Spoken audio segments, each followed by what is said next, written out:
Paano po? Ito po, yan. Yan, mitolohiya. Kaisipan, variation 1.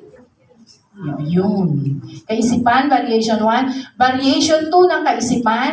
Aroy, dinigdig po, kaisipan. Okay, variation 3 ng kaisipan. Ito niyo po itapat, ma'am. Yan.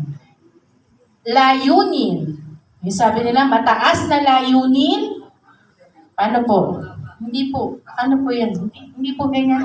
Ayan na po, nagsama na yung English na Pilipino ni ma'am. Nag-google. Ganun po.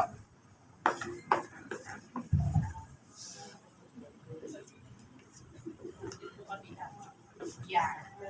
Dito po. Paniwete po kayo, ma'am. Yes, ma'am. Yes po. Dito siya. Dito po. Tapos mag-right. Dito po. Dito po. Yes, ma'am. Okay. Tapos, sa baba po. Yun.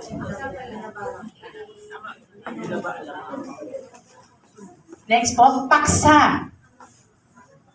Paksa po. Paano na yung paksa? Yun. Paksa. Yan. Elemento. Yun, ganyan. Elemento po, ma'am. Baliktad po. Iyan. Kayo po, ma'am. Elemento. Nakait. Yan. Ganyan po. Yan. Elemento. Yun. Okay po. Tama po.